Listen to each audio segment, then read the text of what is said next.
Hello, I'm going to present order fulfillment under peak failure in omnichannel ship from store programs. I know the title is a mouthful, but I'll go over them slowly. This is a joint work with R. Ravi, my advisor at CMU, and Srinath Sridhar, who is the CTO at Onera. Onera is a consulting firm to omnichannel retailers like Saks, Kohl's, Zoomiez, etc. In our discussions, it came up that peak failure is a frequently occurring phenomenon that they are encountering in their fulfillment programs, and we decided to work on this problem. It should not come as a surprise when I say that e-commerce has grown significantly and steadily over the past several years. In fact, when COVID hit the United States, in one quarter, the share of e-commerce rose by 4 percentage points.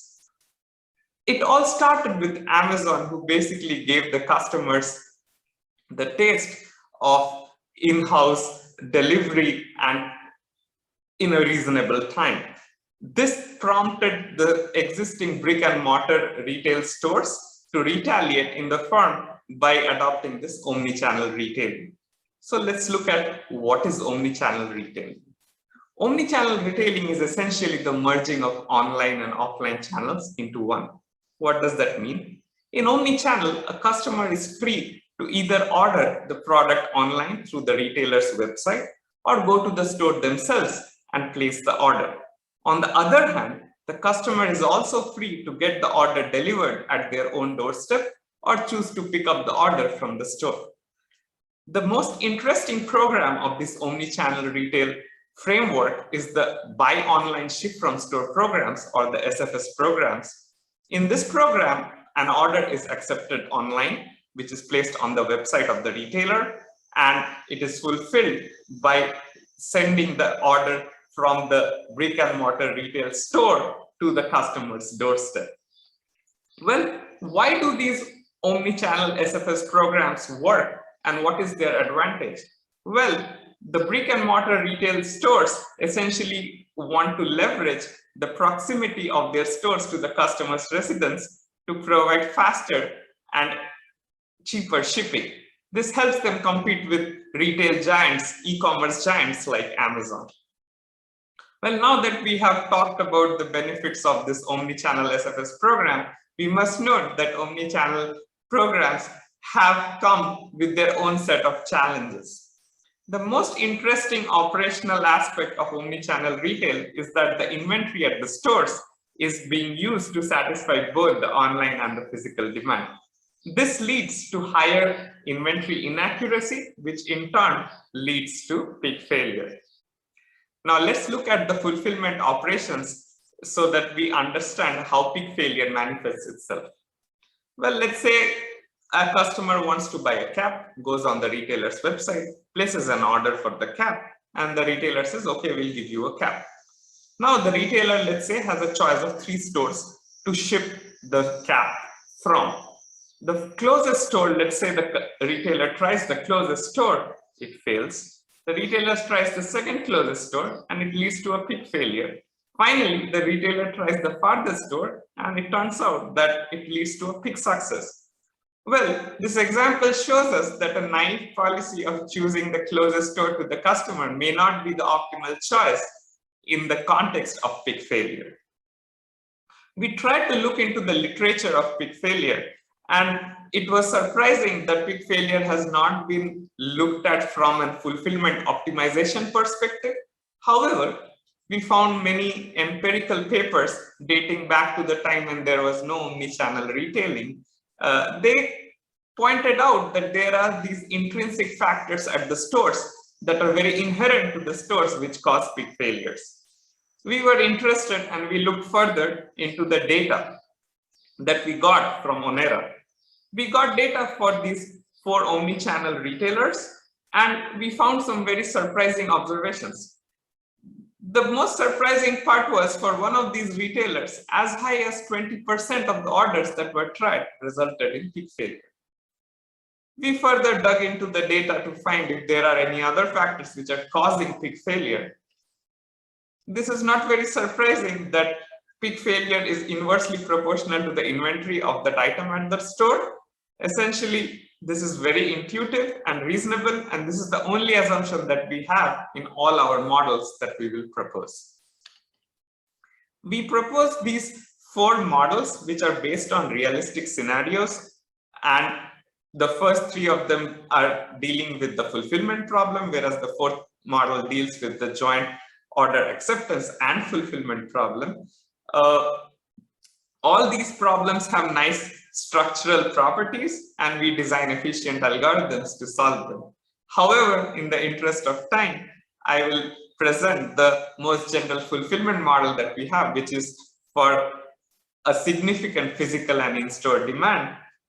However, the problem is so complicated itself that we restrict ourselves to a single stage of fulfillment. A single stage of fulfillment essentially refers to the process of not trying another store if there is a pick failure. So there is just one pick attempt for each item. This is the setup for the problem. Essentially, we have a bunch of online accepted orders that are generated from various customer regions. And then you have leftover inventory after you have satisfied the physical demand at the stores. And our job is to assign these accepted online orders to the various stores such that the expected fulfillment cost is minimized. Please note that the fulfillment cost has 3 components. One is the picking cost, the shipping cost, and the delayed cancellation cost, which you pay if you fail to pick an item. This looks like a very simple problem in the case where there is no pick failure. The fulfillment cost will just be the sum of the picking cost, which is the labor cost, and the shipping cost. And you just solve a simple transportation problem and you'll get the optimal solution. However, in the case of pick failure, the problem is not so simple. These arcs, the cost on these arcs are no longer linear, in the sense that the cost of trying 2 items at a store is not twice the cost of trying 1 item. Well, why is it so? It's because, let's say you try an order from AIO to Q1P, okay, A1O to Q1P. What happens is the first order sees a particular level of inventory and there is an expected pick failure probability for that inventory. The second order that is being tried might encounter a different probability of pick failure based on the inventory that it sees. And this whole thing is based on what happened to the first order. Well, in such problems where the arc costs are not linear, the only hope is if the costs on these arcs are convex. It will turn out in the end that under this so seemingly complicated pick failure model, our arc costs are convex, and therefore we can solve this problem efficiently. Before going into the details, I want to show how this inventory is evolving stochastically in this example. Well, you have an initial inventory queue at a store. Let's say you try the first order. The first order can either fail or succeed with the probabilities phi q and 1 minus phi q. Phi q is the pick failure probability, which is a function of the inventory level q. Now, the outcome of the inventory after the first trial could be q or q minus 1 based on whether it was a success or failure. Now, the second order, if it sees the inventory level q, it goes in a particular direction. If it sees the inventory level q minus 1, the next level of inventory evolves accordingly with these probabilities. Essentially, what we have shown is the inventory evolves stochastically, and it's difficult to determine a priori what inventory level an order would be tried at. Now, let's define some notations. Let Tij prime q be the cost of trying an order from customer region I at store J with inventory level q. It comprises of the pick cost, which is the labor cost. If you succeed in picking, you pay shipping cost. If you fail, then you incur a delayed cancellation cost. Well, let's now define Tijk, which is the expected cost of trying an order from zone I assigned as the kth order to be tried at zone J. If you observe carefully, the inventory ranges from QJP minus K minus 1 to QJP, which is the possible values of inventory that the kth order can hope to encounter. This is multiplied by the probability that the inventory level is at that level for the kth order, and then we have the cost. So this is quite intuitive. Let's now define the decision variable, which is xijk. It takes the value 1 if an order from zone I is assigned to be the kth order tried at zone j. This is quite intuitive, 0 otherwise. Let's now define the fulfillment cost, which is essentially going to become our objective function. It's the cost of trying all the orders that you have accepted and you are trying, plus the cancellation cost of the orders that you have accepted but you could not try. Well, let's rewrite this expression. The interpretation for this expression, the new expression, is that you pay a cancellation cost for all the accepted orders, and then for the orders that you tried, you pay Tijk minus Ci. Well, now we are in a good position to define our program, but before that, we need to see a very important lemma. Well, the lemma says, if Pjq is decreasing in Q, then Tijk is increasing in K. What it essentially means is, if your pick failure probability is inversely proportional to inventory, which is our assumption, then it is costlier to try at a store later than earlier. Well, this is intuitive, because if you try an order later, then the inventory level goes down, the pick failure probability goes up, and so does the expected fulfillment cost. Well, with this lemma, essentially, we are in good shape to write our program. This lemma also kind of points out to the convexity that we were talking about. If you observe, Tijk is essentially the cost of trying the kth order, which is the cost of trying k orders minus the cost of trying k minus 1 orders. If you can observe, this is like the derivative of those arc costs that we showed in the network. And if the derivative is increasing, then the costs are convex. With this, we are in good shape to write the linear program where you can observe the objective function is as the fulfillment cost that we saw in the last slide. There are 3 constraints. The first constraint essentially says that you can only try as many orders as you have accepted. The second constraint says that for every store at every slot, you can try at most 1 order. And then there is the simple non-negativity constraint.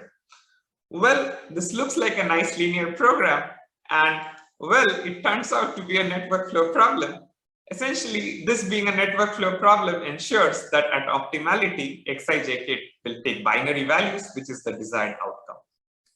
The lemma ensures that if you do not try any order at slot k at a store, you should not try any order at slot k plus 1. This will ensure that reasonable solutions come out of this linear program. Let's now see how the network flow formulation looks like. So we have a bipartite graph essentially, with the first partition representing the customer regions from 1 to I. The second partition contains the stores and the positions or slots. So the JK represents store J, position K. Now we connect the source node to the customer regions with an arc of capacity AIO representing the number of accepted orders. Then we connect the customer regions to the store positions with an arc whose costs are Tijk minus Ci, which was the objective function in our linear program. Essentially, intuitively, this means there will be a flow in these intermediate arcs if and only if Tijk is less than Ci. The intuition behind this is if Tijk is less than Ci, it's worth trying an order rather than canceling it, and therefore there should be a flow. Finally, we connect the store position with the sync node with an arc of capacity 1. And this is very nice. We have now been able to model this order fulfillment problem under a very seemingly complicated pick failure phenomenon, and is using a network flow, and we can solve this problem efficiently. Well, we tried our efficient algorithm on realistic data instances, and we observed significant cost savings. The benchmark against which we competed our algorithm is a simple network flow model which does not account for peak failure. Now let's conclude. Well, we are the first to model peak failure explicitly in a fulfillment optimization problem. We designed several models based on realistic scenarios. For each of these models, we noted some good structural results and therefore designed efficient algorithms to solve them efficiently. We further observed using realistic data that accounting for peak failure in order acceptance and fulfillment achieves significant savings. I hope you liked the talk. Thank you.